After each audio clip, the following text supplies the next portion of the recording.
Assalamualaikum warahmatullahi wabarakatuh. Kami dari kelompok 9 akan membahas tentang dinamika ekonomi global dan neoliberalisme, kajian geopolitik dan geoekonomi yang beranggotakan Taufik Anfarul Akbar, Sifana Amara Salsabila, Muhammad Al-Kausar, dan saya sendiri Pita Sukmawati. Kemudian materi akan disampaikan oleh teman saya.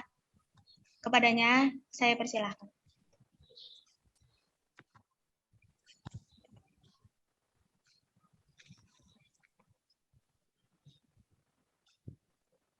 Dinamika ekonomi global yang semakin sulit diprediksi berimplikasi pada upaya penting untuk menjaga kestabilan ekonomi makro di setiap negara. Pada tahun 2018, pemulihan ekonomi global telah menjadi kontinum karena diikuti oleh harga komoditas global yang tinggi. Pertumbuhan ekonomi yang berlanjut penting dilakukan karena konsumsi dan investasi tetap menjadi kontribusi. Redfund rate diprediksi meningkat seiring dengan penurunan neraca bank sentral. Secara keseluruhan, ada potensi pertumbuhan ekonomi global yang semakin tinggi terkait dengan dampak positif daya beli masyarakat. Sistem perekonomian yang diterapkan dalam era globalisasi ini adalah sistem perekonomian terbuka yang melibatkan hampir seluruh negara di dunia. Sistem perekonomian terbuka membuat setiap negara membuka diri terhadap perdagangan internasional.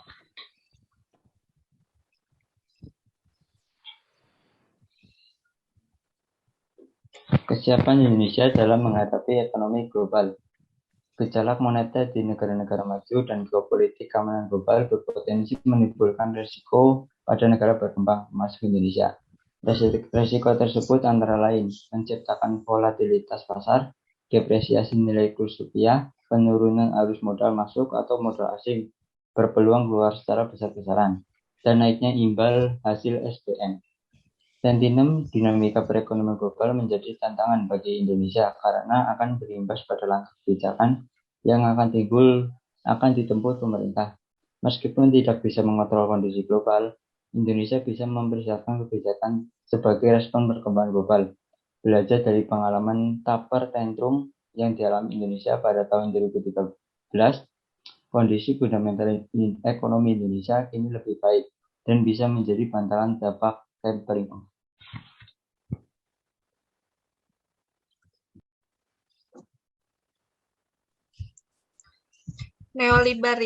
Neoliberalisme menunjukkan ekstensinya pada tahun 1940-an dan 1950-an dalam studi integrasi fungsional dan studi integrasi regional pada tahun 1960-an.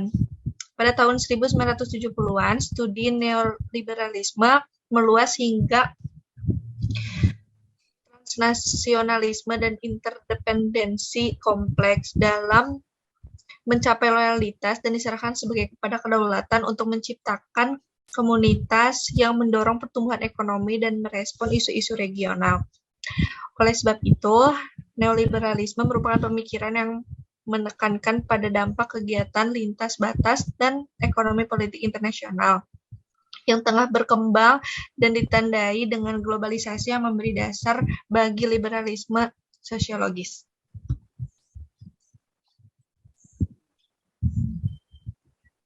Kajian geopolitik. Menurut Hedget, geopolitik merupakan suatu cabang-cabang ilmu geografi manusia yang bidang kajiannya adalah aspek keuangan pemerintahan atau kenegaraan yang meliputi hubungan regional, hubungan internasional, dan juga pemerintahan atau kenegaraan di permukaan bumi. Sedangkan secara bahasa, geopolitik berasal dari kata geo yang berarti bumi dan politik berarti kesatuan masyarakat. Sehingga geopolitik bisa disebut dengan wawasan Nusantara. Sejarah lahirnya konsep geopolitik di dunia secara historis sebelum abad 19, pandangan geopolitik terhadap dunia hanya berkisar pada lingkaran negara dan negara tetangga di sekitarnya. Para ahli belum memahami geografi bumi secara menyeluruh. Hal ini terjadi karena pengetahuan manusia tentang bumi belum lengkap. Alat transportasi dan komunikasi yang sangat minim, terutama kemampuan jelajahnya.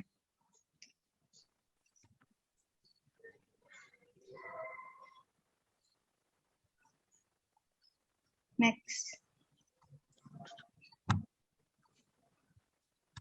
Wawasan Nusantara sebagai geopolitik Indonesia. Wawasan ini dimaksud untuk menjamin kelangsungan hidup, keutuhan wilayah, serta jati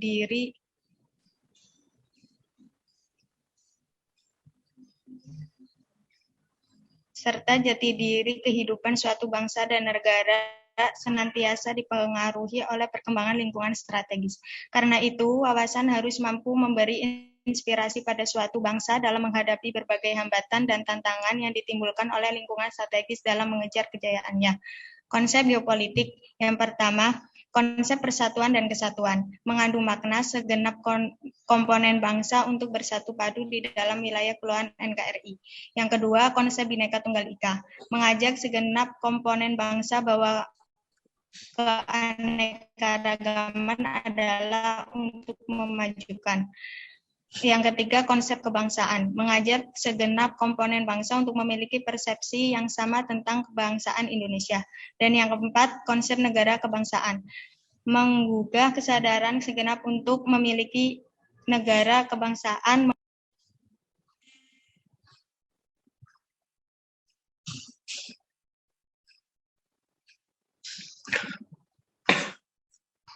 Geoekonomi. Geoekonomi berasal dari gabungan kata geografi dan ekonomi. Ekonomi adalah suatu keadaan yang mempengaruhi lingkungan alam sekitar yang berdampak pada aktivitas manusia, terutama dalam hal ekonomi, di mana ekonomi bermakna seluruh aktivitas manusia dalam memenuhi kebutuhannya melalui proses produksi, pertukaran, dan nilai barang. Menurut Alexander John W. Geografi ekonomi adalah studi tentang wilayah yang bervariasi di dunia, yang berkaitan dengan aktivitas manusia dalam memproduksi, memtukar barang, dan dalam memenuhi kebutuhannya.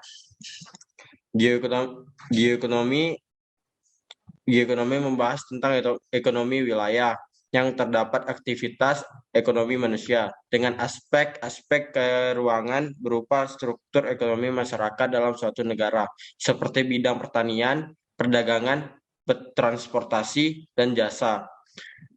26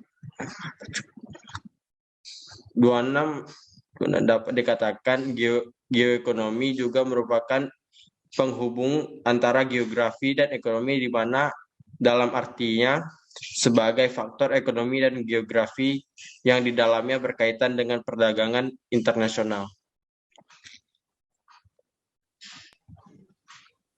Sekian dari kelompok kami. Cukup sekian dari kelompok kami, kurang lebihnya kami mohon maaf. Wassalamualaikum warahmatullahi wabarakatuh.